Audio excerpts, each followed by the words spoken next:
threw all that old excuse stuff away. Some people found it, though. They're using it these days. My old list. I used to blame the traffic, the weather, used to blame circumstances, right? People say I'm too tall, I'm too short, I'm too old. I was raised in obscurity, raised on a farm, parents of modest means, all the stuff. If you were to ask me, how come you find yourself here, Mr. Rohn, age 25, living in America, land of abundance and opportunity, pennies, zero in the bank, not doing well, creditors calling, it would not have occurred to me to blame my philosophy. I found it easier to blame the company policy. I used to say, if this is all they pay, how do they expect you to do well?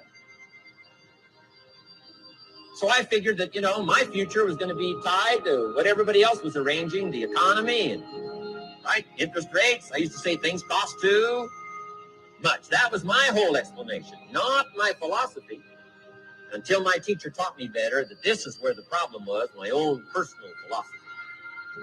Here's what's exciting about each person's personal philosophy.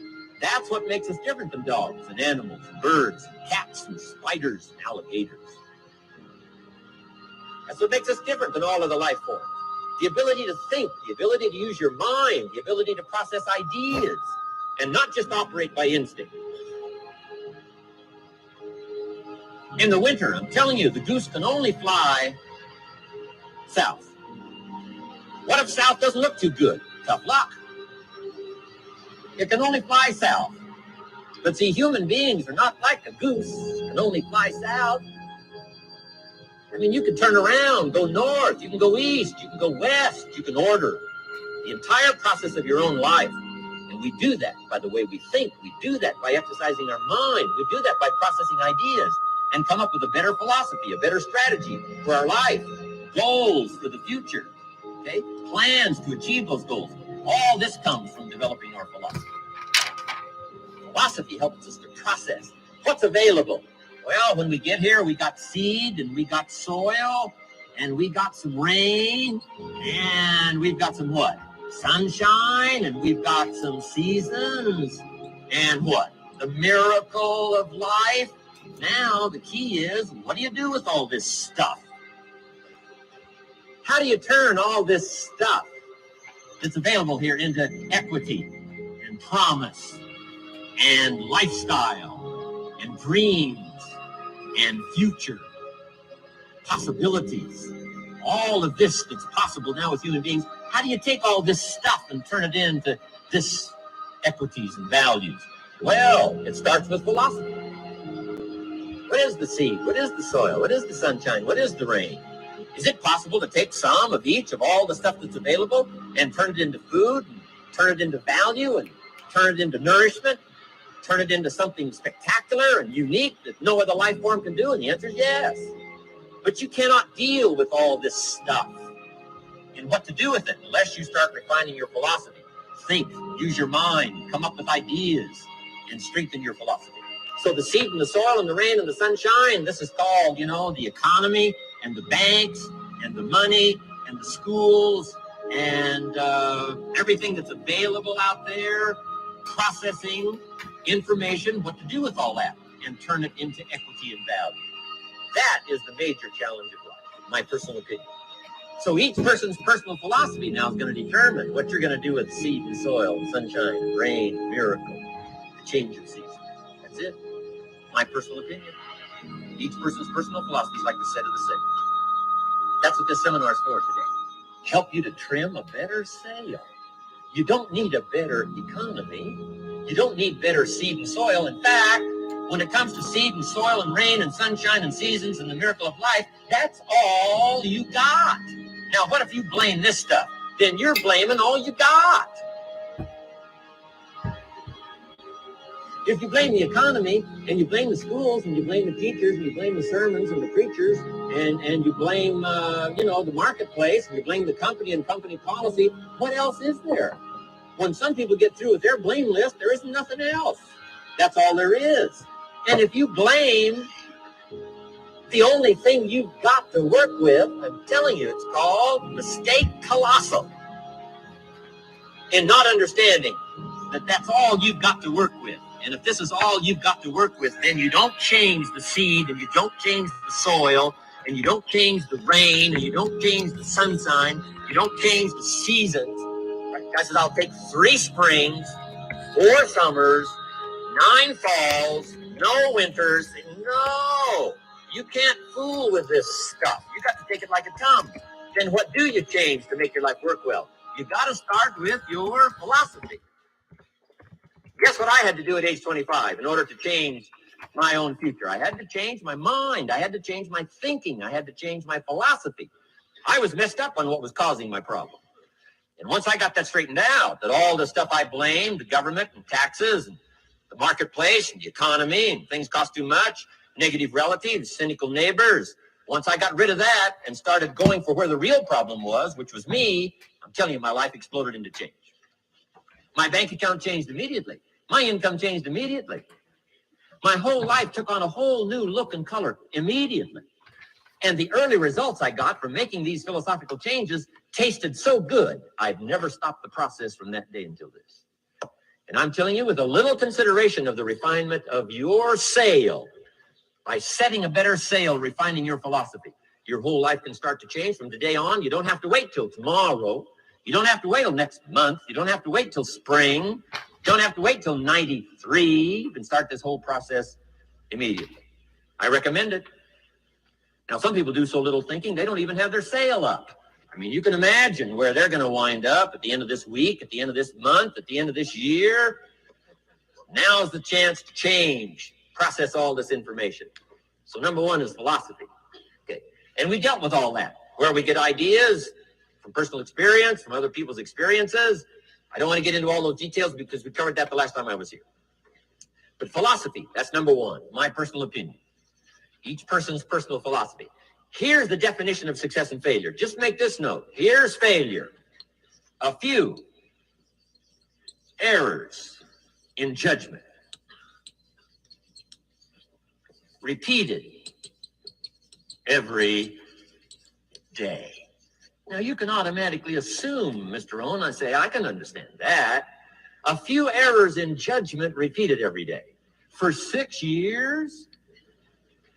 I'm with my father. I think I told this story the last time I was here. My father, 88 years old, he's never been ill, still hasn't retired. Not long ago, midnight, we're getting ready to go to bed. We've drilled a new well, got some extra water, got some more acres going. He's all excited. At midnight, we're getting ready to go to bed. My father's eating what he calls his midnight snack. A little bite to eat before you go to bed. Don't have to go to bed hungry.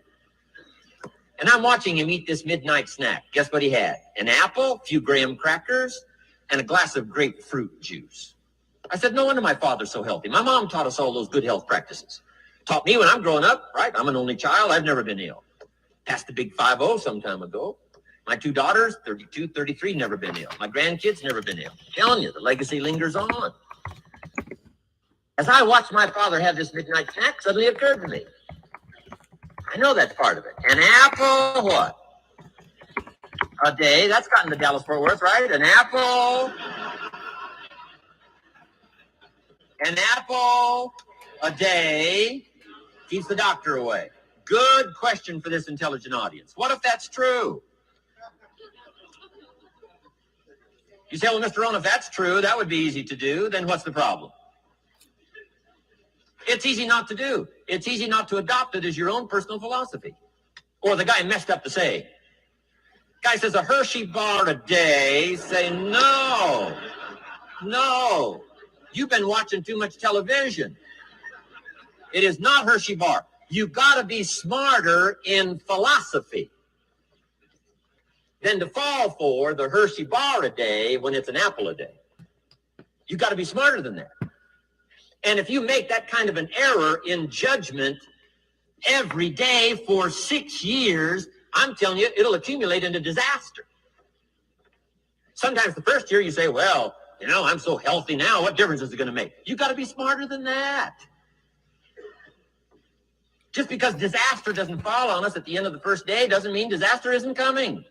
You've got to be so smart that you look down the road and say, will the errors in my present judgment of philosophy, what's that going to cost me in 1 year, 6 years, 1 month, 6 months?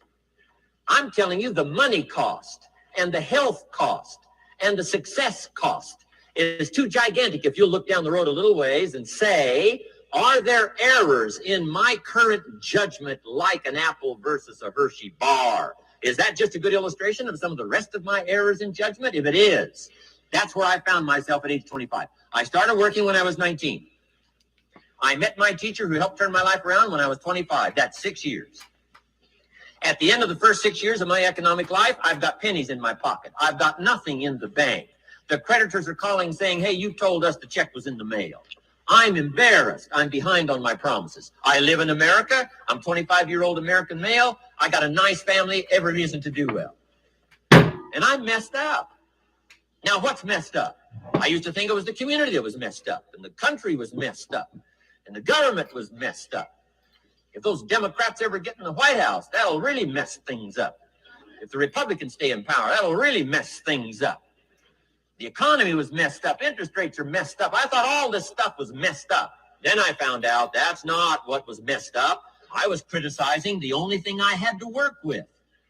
What was really messed up was my own personal philosophy. My own errors in judgment in my own personal philosophy brought me in 6 years to pennies in my pocket, nothing in the bank, and trying to explain why I wasn't doing well, living in America, 25-year-old American male, got a family, every reason to do well. Now, once I understood this, here's the formula for failure: errors in judgment, being lax about developing your own personal philosophy. I'm telling you, it's called accumulated disaster. Disaster. It doesn't matter whether it's your health or your bank account. Guy's got an empty bank account, probably has high cholesterol. Why? Over the last 6 years, he never paid attention to either one. And it doesn't matter whether it's a dollar, or whether it's your money, or whether it's your cholesterol count.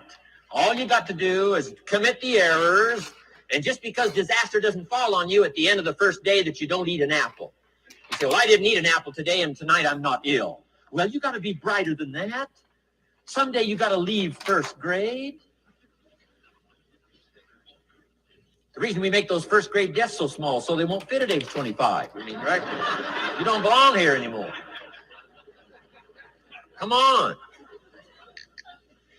Now let me give you the secret to success. The formula for failure: a few errors in judgment repeated every day for 1 month starts the weakness, starts the disaster process. You can imagine what happens in 6 years. Now here's the formula for success: a few simple disciplines practiced every day. And you've started a whole new process called a whole new life. A few simple disciplines practiced every day. All right, guys, we'll get started in 2 minutes. All right, 2 minutes. Decide today to go for the apple instead of the Hershey bar. I'm telling you, you have begun the process of turning your life around. And if you keep up that process, not only with your health habits, but with your money habits and with your communication habits, with your sales habits and management habits and every other habit that you've got, if you'll start that process, eliminate the errors and replace it with disciplines practiced, I'm telling you, you can start this process of life change immediately. After today, you don't ever have to be the same again. Only by choice. You don't have to walk out of here the same as you walked in today. Only by choice. You can start a whole new process. And you say, well, Mr. Rohn, is it that simple? Yes, it's that simple. Where else would you start but with an apple? You don't have to start with something staggering.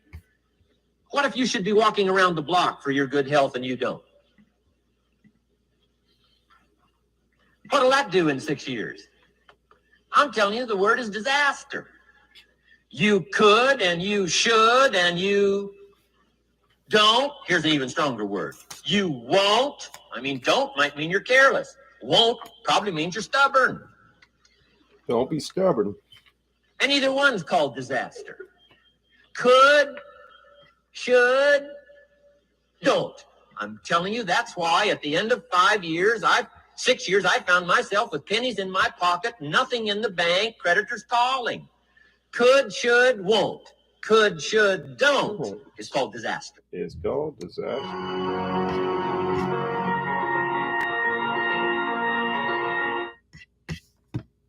All right. What is up, guys? How we doing? Good to see everybody. I mean, I can't really see anybody, but that's okay. Good to see a few of you guys on the call. That's amazing. Thank you for the support. I'm blessed to be here. We're going to be going over a great topic today, and I'm very excited to provide some value for you guys. I always like to start off the call with some gratitude.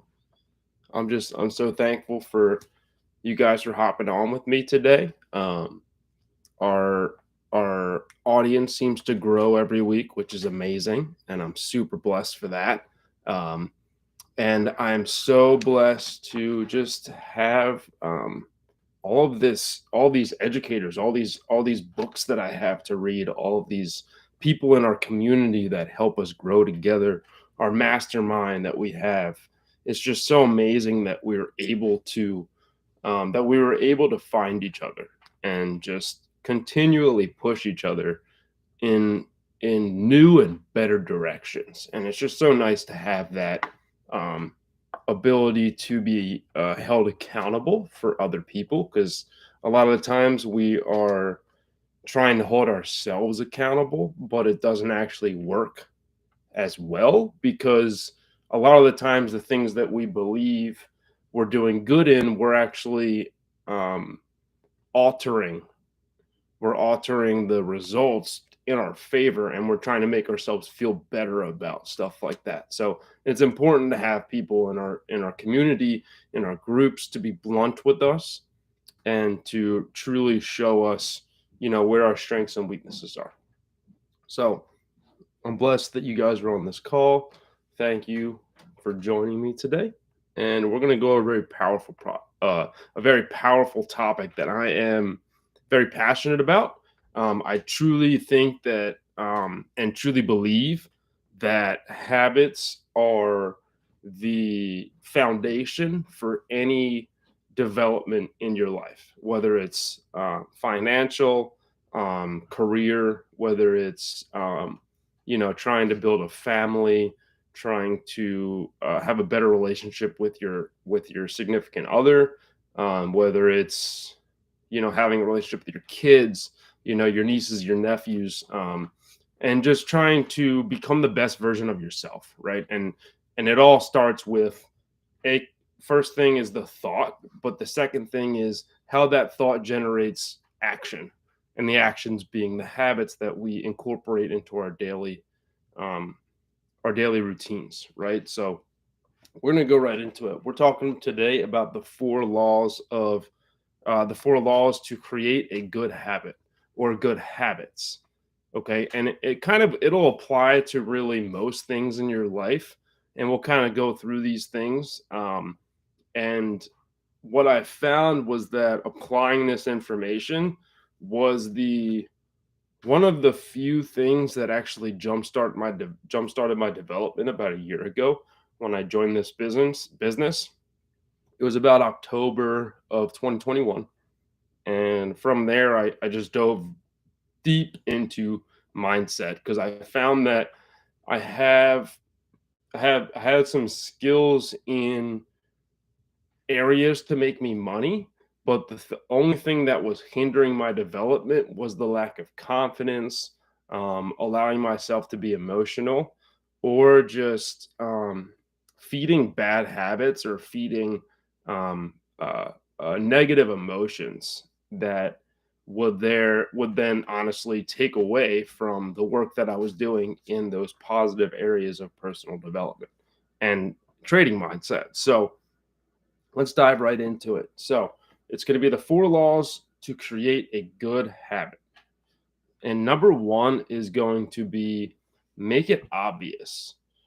And the best way to make it obvious is to understand first what your habits are. So what I want you to do, and what I tend to do every week or so, at least once a week, I typically like to create a habit scorecard. And the best way to do this is at the end of the day. Hey guys, what's up? How are you? Good to see you guys on here. Thank you for joining. But yes, so what we want to do is start a habit scorecard. And there's 2 ways to do this. You could either Start it the day of. So let's say you wake up at 5 a.m. and you immediately do something, right? What you want to do is to track your habits. So you wake up, that would be the first habit. The next habit would be whatever you do next, and then it proceeds on from there. So you could either track those habits as they happen. So like you wake up, you have a journal next to you, then you say you woke up, right?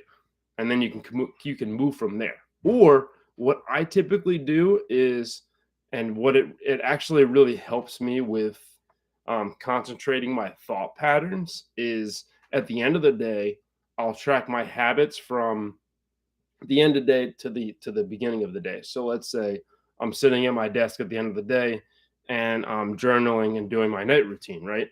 I'll write down, okay, I'm doing my night routine right now. Before that, I took my dog out to pee. Before that, I ate. Before that, I fed my dog, right? So you track your thoughts and your actions and your habits backwards. So the last thing first and the first thing last. So the very last thing on your list is going to be waking up. So that's a good way to do it, or the easier way to do it. The better way to do it when you're just starting out doing something like this, and that's kind of how I started out as well, was tracking my habits as I went throughout my day, or planning ahead on my habits and then figuring out which ones I did and which ones I didn't do, right? What I would kind of more suggest that you either track your habits as they happen or you do it at the end of the day, tracking your habits backwards.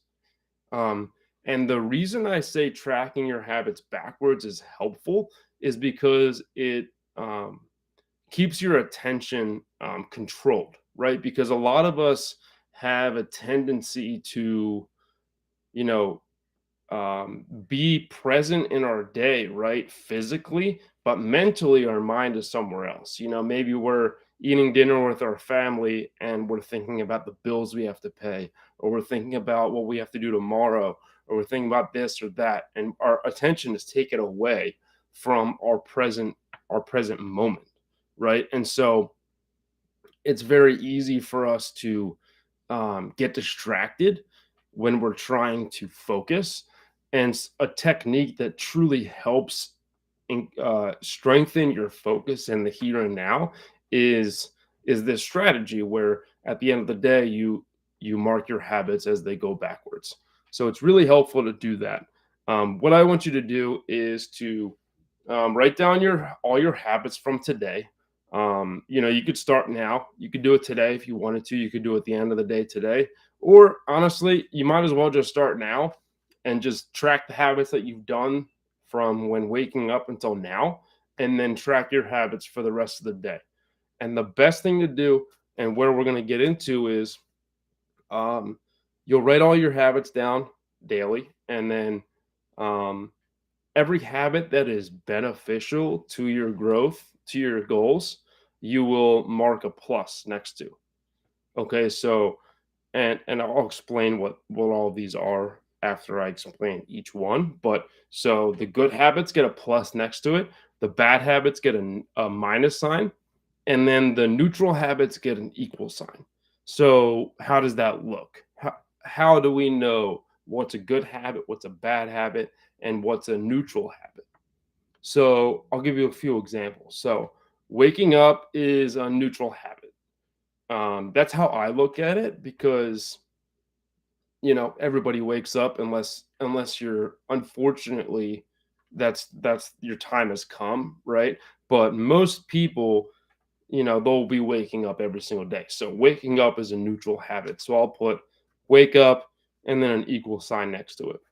And then I'll say take River out to pee. That's a plus sign because I'm taking care of my dog. Then I feed him. That's a plus sign. I drink coffee, which gives me stimulated energy, which I give a plus sign. And then I shower with audio, give it a plus sign. Um, and then 3 things I'm grateful for, a plus sign. Read, a plus sign. Create mindset lessons is a plus sign. Meditate is a plus sign. Journal is a plus sign. Um, Provide value to the squad is a plus sign. And then, throughout that morning routine, maybe I check my phone and look at Instagram for a minute. And then that would be a minus sign, right? So checking social media would be a minus sign. Um, Checking your phone immediately from waking up. Like, yes, most of us use our phone for an alarm, but the important thing is that we turn off the alarm and then we put our phone down. Okay, because it's so easy um, for us to get distracted with social media. Most of us wake up to notifications on our phone, and the old paradigm, the normal way for us to do it without having awareness to our development is to check our phone immediately, right? We want to check messages, we want to respond to people, we want to check our notifications on Instagram, see people like their pictures, see if they commented, and we want to respond to those. But those things need to be delayed. Okay. The most important thing that you need to understand is that the first 20, 30 minutes of your day is like the energy that you put into whatever you do. The first 20 minutes of your day is immediately and directly affecting the rest of your day. So if you immediately check Instagram, or maybe you have a subscription to Fox News or something like that, where you're getting a notification of some terrible things that happened the night before. Maybe there was a shooting. Maybe there was something overseas where where where crazy things happen that are mostly negative, right? So it's very easy for us to get distracted, and then those first 20 minutes of our day are focused on the negative things in our life or the lives of others. And so we have the inability to center ourselves from waking up. The best thing that you can do when waking up is to um, feel grateful, is to express gratitude. Maybe 3 things that you're grateful for, and that's the best way to wake up. Okay, set your alarm. Your alarm goes off. You click your phone, and then you put it aside, and then you start to express things that you're grateful for. And it's so helpful for that to help yourself develop good habits. It's so helpful for those things. um, and so anytime you want to start a new habit, you want to make it obvious. So we need to understand what our past habits are, the habits that we have right now, and figure out what the good habits are and what the bad habits are. And whatever the bad habits are, we need to make them difficult. We need to make our good habits obvious, and we need to make our bad habits almost invisible. So, like, if you have a bad habit where you play too many video games, what I would suggest is to unplug the console and put it in a closet so that you're forced to take it out of the closet, plug it in, hook it up, and then play video games, as opposed to when it's already out, it's really easy. You just click the button and then it's on, right? So making your bad habits difficult is almost as important as making your good habits obvious. So how do we make our how do we make our good habits obvious, right? So what we want to do is use implementation intention. So what that means is you want to say, I will do this at this time at this location. So making a statement like I am shows that you are putting yourself in a position where you need to hold yourself accountable, and you're making a specific statement to get something done. So what you want to say, and what I have used as an example, is I will read at 6:30 a.m. on my basement couch. And so using intention in, maybe it's a statement that you make the night before, maybe it's something that you tell yourself just verbally, like, okay, tomorrow morning I will wake up at 4:44, and then I will shower, and then I will read for 45 minutes, or I will read for 30 minutes, or I'll read for 50 minutes, or I'll read for 2 hours, right? But just make that statement known so that you let yourself know what you are intending to do in the morning.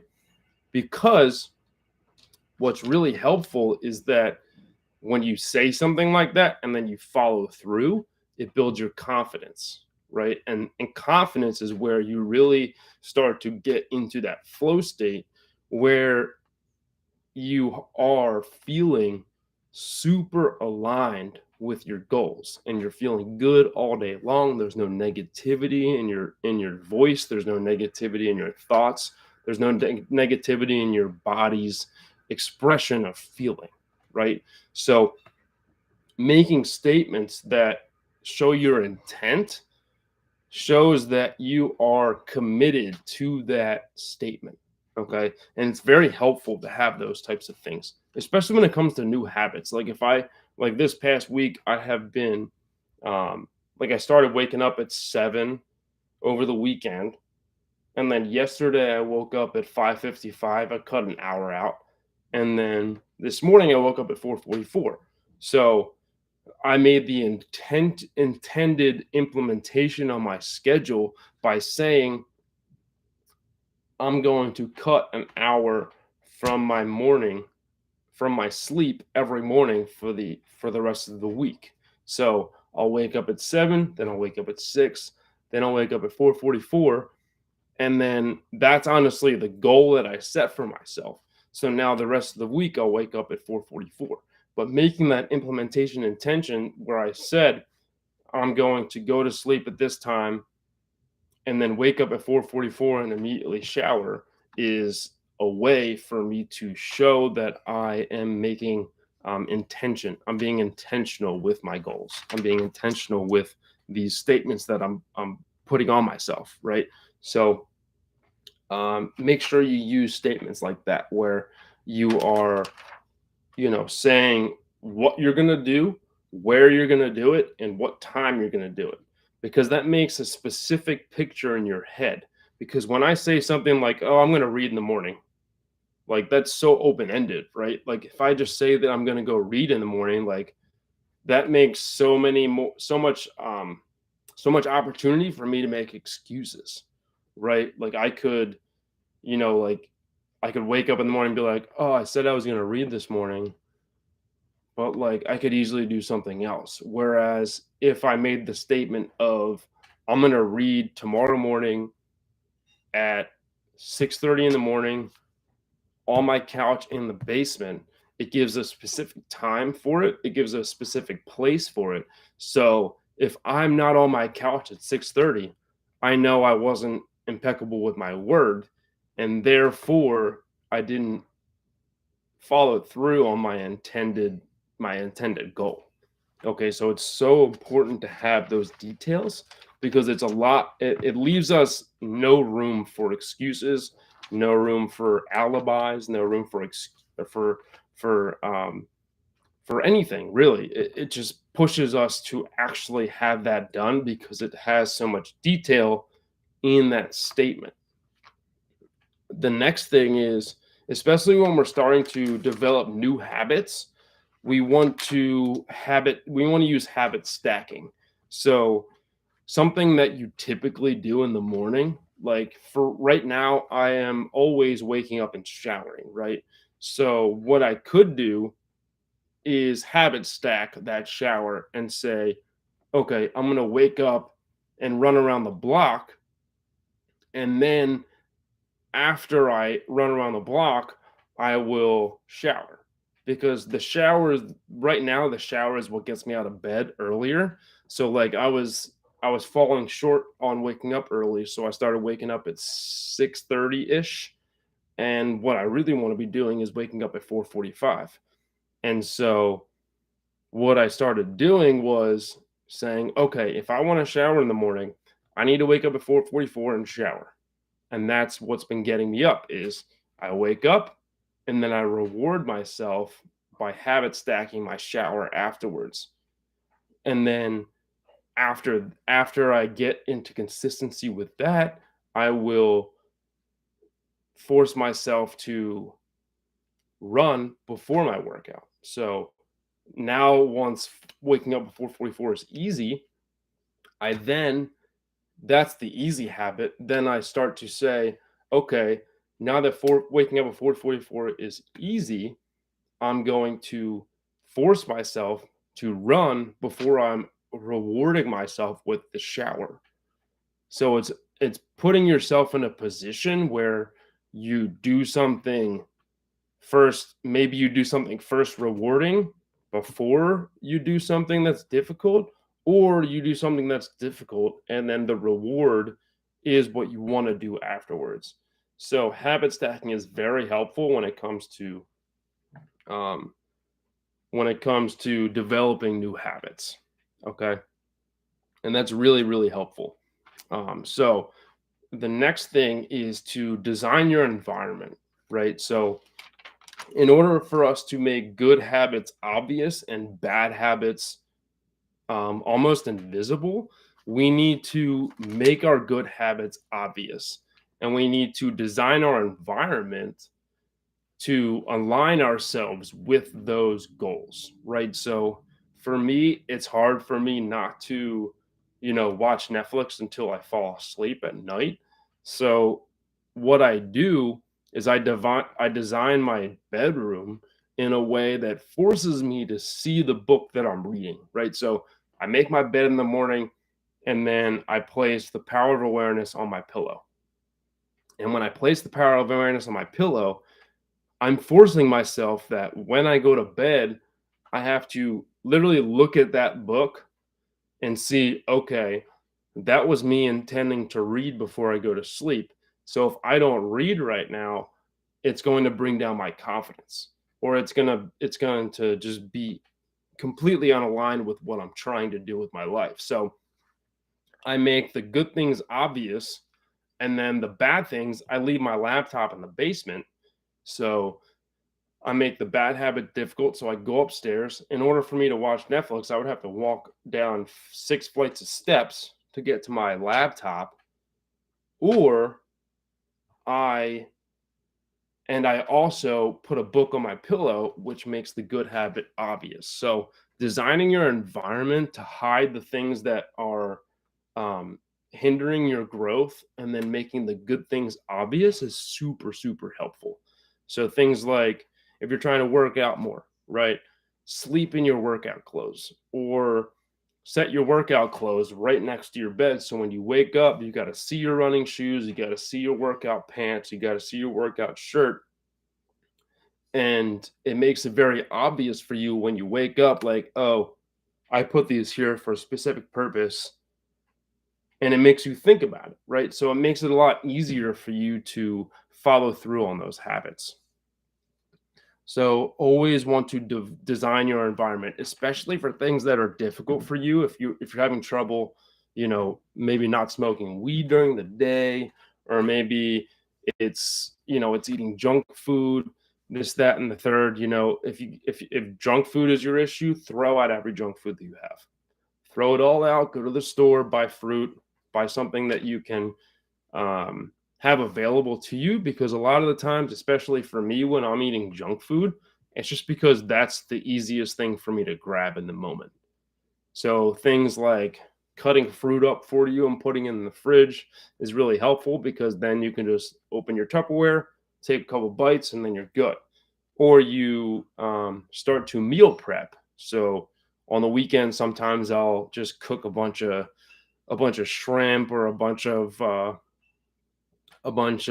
fried rice, or something, where maybe I'm just cooking a bunch of chicken and I'll cook some veggies on the side, and then I have all of this food ready for me to eat, so that when I go to want to eat, all I have to do is heat it up, and then I'm eating healthy, right? So design your environment in a way that blocks out the bad habits and brings in the good habits in a way that makes it easy for you to make the right decision. Okay, so that's going to be the first law is make it obvious. The second law is make it attractive. I gotta plug my laptop in real quick. Second one is make it attractive. And the best thing to do when you're trying to make things attractive, especially for good or new habits, what you should do and what is really helpful, and something that I mentioned in the first goal, or the first rule was that, um, and it's kind of like habit stacking, but it's more, um, routine and then reward. So if you're trying to start if you're trying to start a good habit, like maybe it's working out, or maybe it's that you really love eating breakfast, right? So you wake up super hungry, right?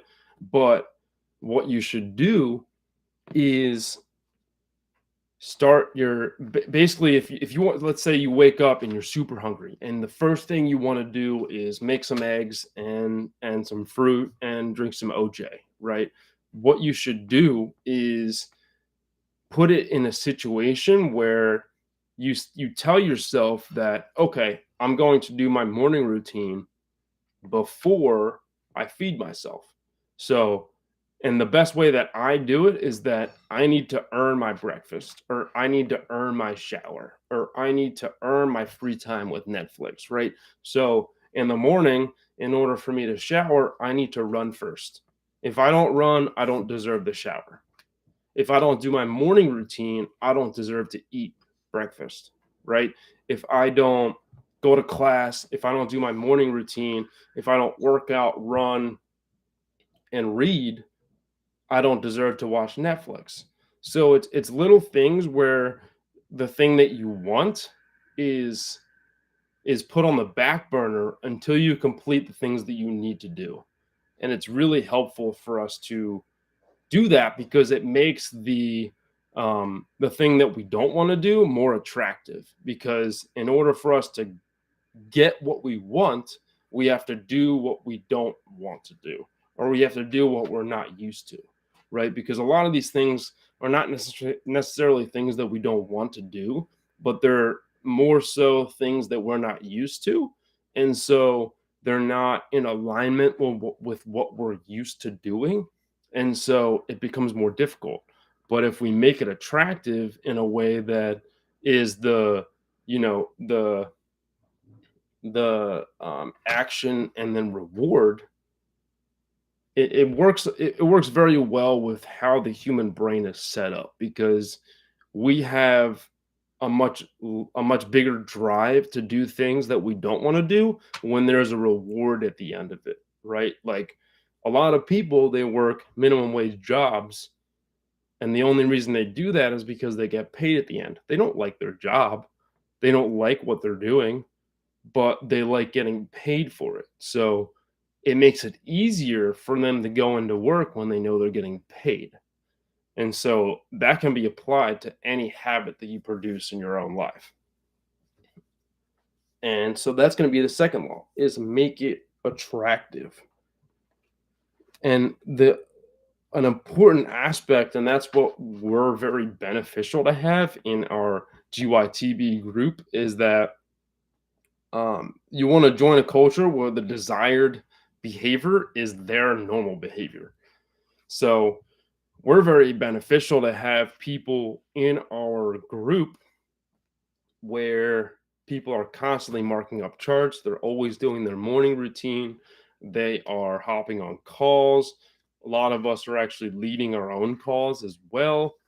Um, and there's a strong community of pushing each other to grow, right? There's some healthy competition where we are, if one of us shows out a couple days, the next few people are gonna feel like they need to do more, right? So it's important for us to surround ourselves with people that have what we want, because if we're constantly hanging out with people that have what we currently have, or are people of our past where they are not really pushing themselves, all they really care about is going to work, coming home, drinking and smoking weed and then watching TV or sports or whatever, playing video games. That's not a culture you want to surround yourself with. So we want to surround ourselves with people that have the same goals as we have, or are even more focused or have bigger goals than we are, because you become like, you will be the in 5 years you will be the average income of your 5 closest friends. Okay, so the most time you spend around with people, or the people that you spend the most time around with, are going to be the people that you feed off of.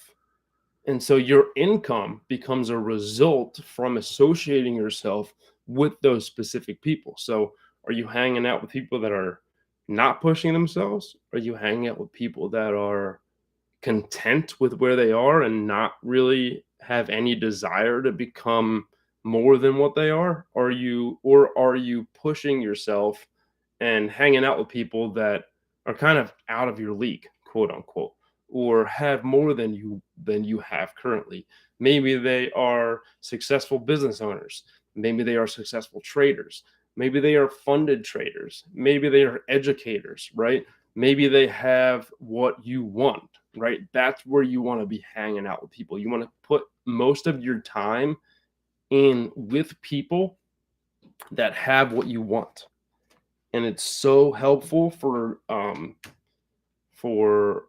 motivation and determination and consistency when you have people that have what you want, and act and consistently show you the work that they're putting in.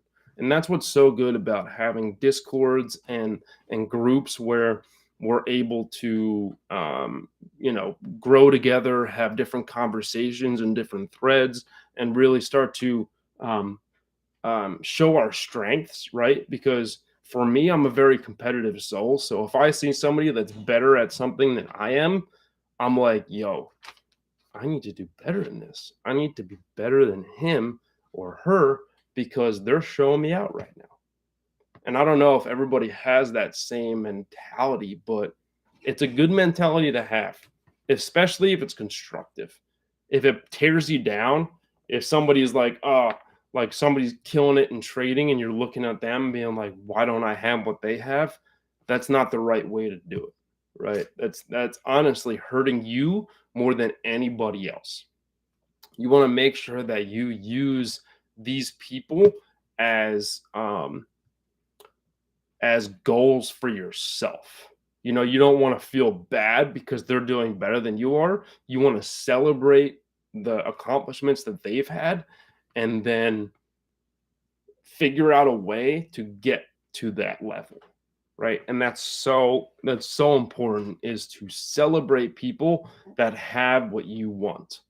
Because there's two ways to look at people that succeed. There's two ways to look at people that are moving faster than you, right? Like, I started about a year ago and I'm still working towards a funded account. Let's say Joe Schmo shows up a month ago and he already has a $200,000 trading account inside of 30 days. I could look at Joe Schmo and be like, yo, this freaking guy, and just like hate on him the entire time, show him no support, show him no love, show him no support, show him basically just talk crap about him the entire time. Maybe it's to myself, maybe it's to a few other people, maybe it's just to the people in my inner circle.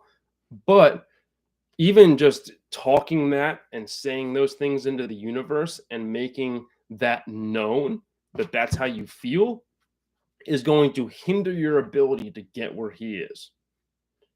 The first and most important thing to get to where you want to go is to celebrate people that have gotten to that level. It's so important to know that you need to support and help others and show that you're happy that they're getting and achieving their goals. If you're resentful for others making getting a funded account when you wanted a funded account, that shows that you are not ready to receive the blessing that you're asking for. Okay, you need to be grateful for where you are. You need to be celebratory and supportive for people that get what you want, because that shows that you were at the highest vibration possible and therefore are um are worthy of those accomplishments. Okay, so make sure that you are supporting others and making sure you're setting yourself up into a culture that has the things that you want, or has a behavior, or act on the behaviors that you want to utilize yourself. Okay, where your desired behavior is their normal behavior. Okay, the person that you want to be is the person is the common attribute of the people that you are hanging out with. And that is so helpful for quantum leaps and quantum growths and daily breakthroughs, and just growth beyond your entire imagination. Okay, so second law is make it attractive. Yeah, accountability through collaboration and competition within the team. Exactly. It's so helpful, man. Like I was in another group the first few months of my trading, and it was helpful, right? But they were mostly builders, and I was more focused on trading. So is immediately when I started to join our trading group, I started growing in my trading aspects of things and my skills and my development, simply because I was surrounding myself with the people that have what I want. And so make sure that they the people in your circle value the same things that you value. So that's the second law. Okay. The third law is to make it easy.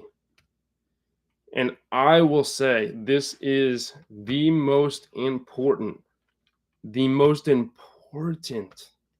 attribute, the most important law when it comes to starting new habits. New habits need to be easy. They need to be easy, because when you're starting something new, it has to be something that is that you feel like you can do every day. Like I know for me, for myself, I know that I need to make things easy. Like if I were to start, lifting like crazy again, like let's say I was like, oh man, I used to be so much more in shape when I was 18. I was working out 3 or 4 times a day for an hour at a time, and I was lifting ridiculous weight. Like I could look at myself, you know, 10 years ago and be like, wow, that's where I want to be. And then I go to the gym for 2 hours and I work every muscle out, right? And then the next day I got chicken arms. I can't extend my arms, right? They're stuck like this and I can't move them. And then I can't walk. And I'm like injured for the next like 2 weeks. Like there's no beneficial aspect of that strategy, right? Yes, I've been there before, but that doesn't mean that's where I am right now. So it's important for us to make it easy. So when it comes to working out, like I've been doing push-ups every day, I've been doing some sit-ups every day, I've been running and doing jumping jacks every day, but I'm not doing anything like, benching 185 pounds, or I'm not squatting 300 pounds. I'm not doing crazy numbers like that. So if I were to go to the gym and try and do what I used to do, it would make it difficult. The first day would be easy, but the second day I wouldn't want to do anything. The third day, I would really just literally flip the bird to working out, because I'd be so sore. Like it just doesn't work that way. So especially for new habits, you want to make it really easy. So if you're just starting to read for 2 pages and then stop. Or honestly, the best thing to do is to have the 2-minute rule. The 2-minute rule means that every new habit that you're incorporating into your routine, you need to um, you need to only do it for 2 minutes. So if you're reading something, if you're starting to read, only read for 2 minutes. If you are starting to work out, only work out for 2 minutes. Show up to the gym, do 2 sets, and then walk away. It's very difficult, especially for me, to do something for 2 minutes and then walk away. It's very hard for me. Like, especially with working out or mindset or anything like that, it takes me a lot of time. To like the first day, I get so amped up that I'm ready to just go and just work out or just like start trading and trade for hours. But it doesn't help me in the long run, right? We need to have vision for the future, right? So if we work out for the first day and then we do too much, we're not going to want to work out, or maybe we'll injure ourselves and then we just literally can't do anything. So making sure that you um, develop your new habit in a way that makes it easy for you is very, very key. Okay. And the last law is going to be make it satisfying. And making it satisfying is a lot like making it attractive, right? Satisfying and attractive are very similar, but the important thing um, is to give yourself reinforcement. Okay, so you want to make sure that um, you are giving yourself a reward for when you complete your habit. Okay, and that's something that I said when it comes to making it attractive. Um, I forget which one I said it with, but these are kind of translucent and they kind of work with everything. So what you want to do is give yourself reinforcement. So make yourself, if you enjoy treats, right? If you enjoy junk food, um, what I would say is to eat something healthy and then have a little bit of junk food afterwards. This guy always pops up in here. Sorry about that. Give me 1 second.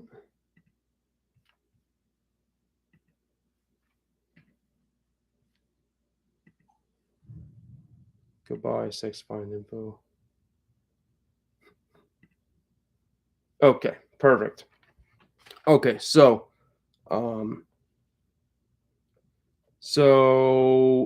what was I saying? So yeah, use reinforcement. Make sure you have, if you're starting a new habit, have a reward that you enjoy that is waiting for you after you complete your good habit. So you have the good habit, you do something good for yourself, then you have the reward afterwards.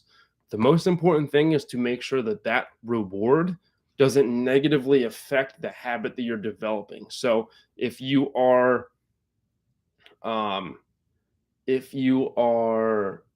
to eat less junk food, right? Eating a salad is great, but if you eat a whole bag of chips afterwards, they kind of cancel each other out, right? So making sure that that reward actually is in alignment with your goals initially is really important. And so you want to make sure that that reward is something that is going to help you grow as opposed to pull you back, right? So make sure that you find something that is in alignment with your goals. The other thing is make doing nothing enjoyable. When avoiding a bad habit, design a way to see the benefits. Okay.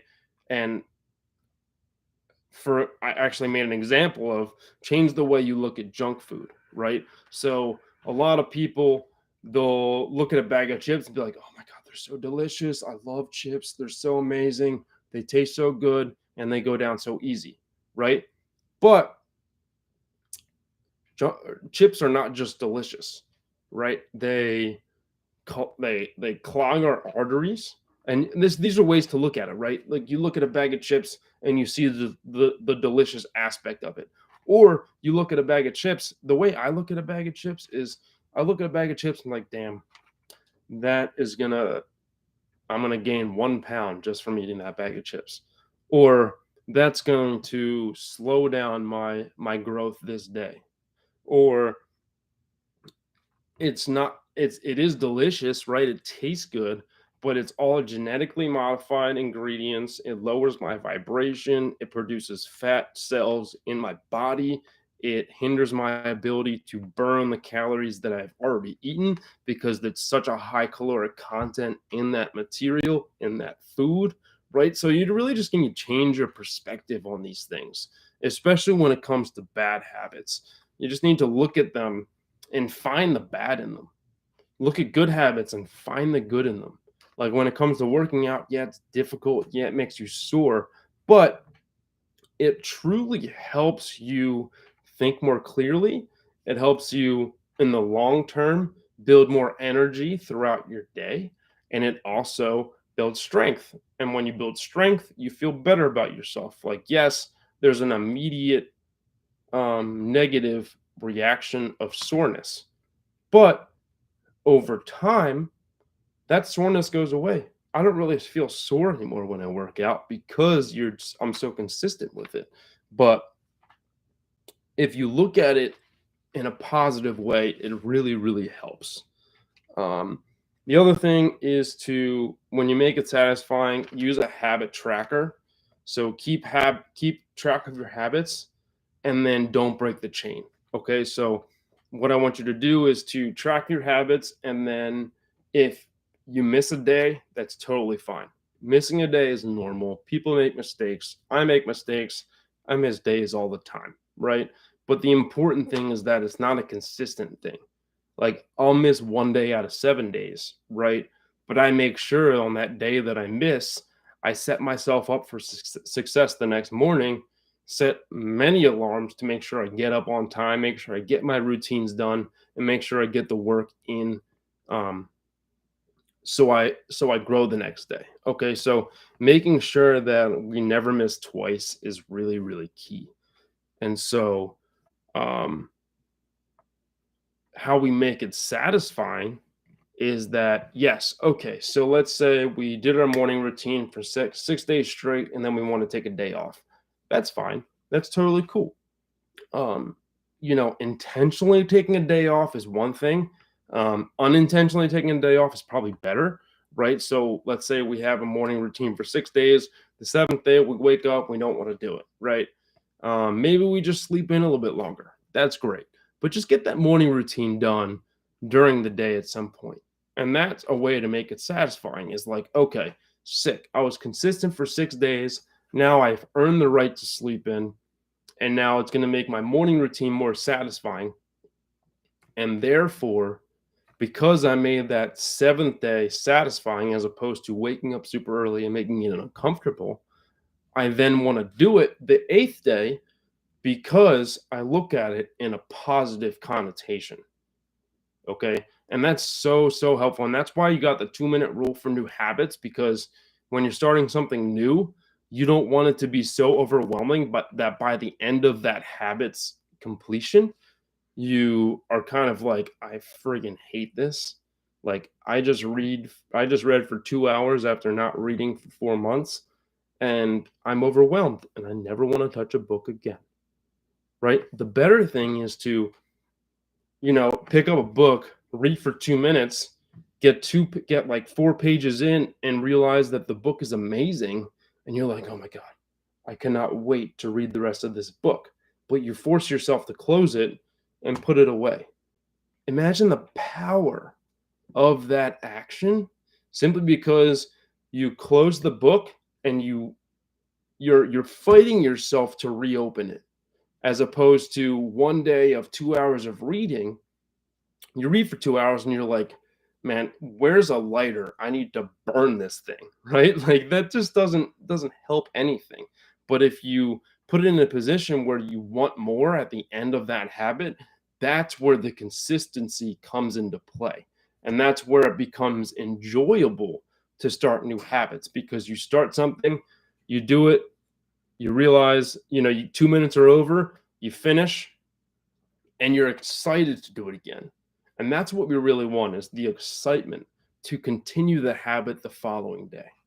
And it's so, so helpful to understand those things because it's so easy for us to overdo it that first day or that first week. Like I firmly believe that that's why people with New Year's resolutions never actually follow through, because they get so hyped up. It's like, okay, it's New Year's Day.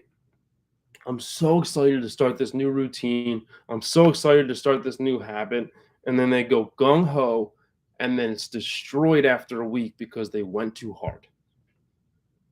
And it's something that we don't really realize when it comes to habits, but going too hard in the beginning is as much negatively affecting your ability to continue that habit as it is if you never did it in the first place. So make sure that you start small, you make it satisfying, you make it obvious. So set up your environment so that you see the things that align with your goals and take away the things that don't. Excuse me. And then make it attractive. Make it something that you enjoy doing by starting with just 2 minutes, or make it attractive in a way that shows up or becomes a do the habit and then reward yourself with something you enjoy. Okay, so that's all I have for today. Those are the 4 laws of developing good habits, and I hope you guys got some value from this call. I want to thank you guys for joining me today. This would be nothing without you guys, and I'm so blessed to have you as my group, as my tribe, as my my audience for these mindset calls. And I'm very, very excited for these to grow into astronomical numbers, right? So thank you guys. I hope you have a great day, and we'll see you on Sunday. We'll be back to the normal schedule, Sunday at noon, and we'll be on for another beautiful day, another beautiful call with Mindset. And thank you guys so much for joining me today. Have a great day.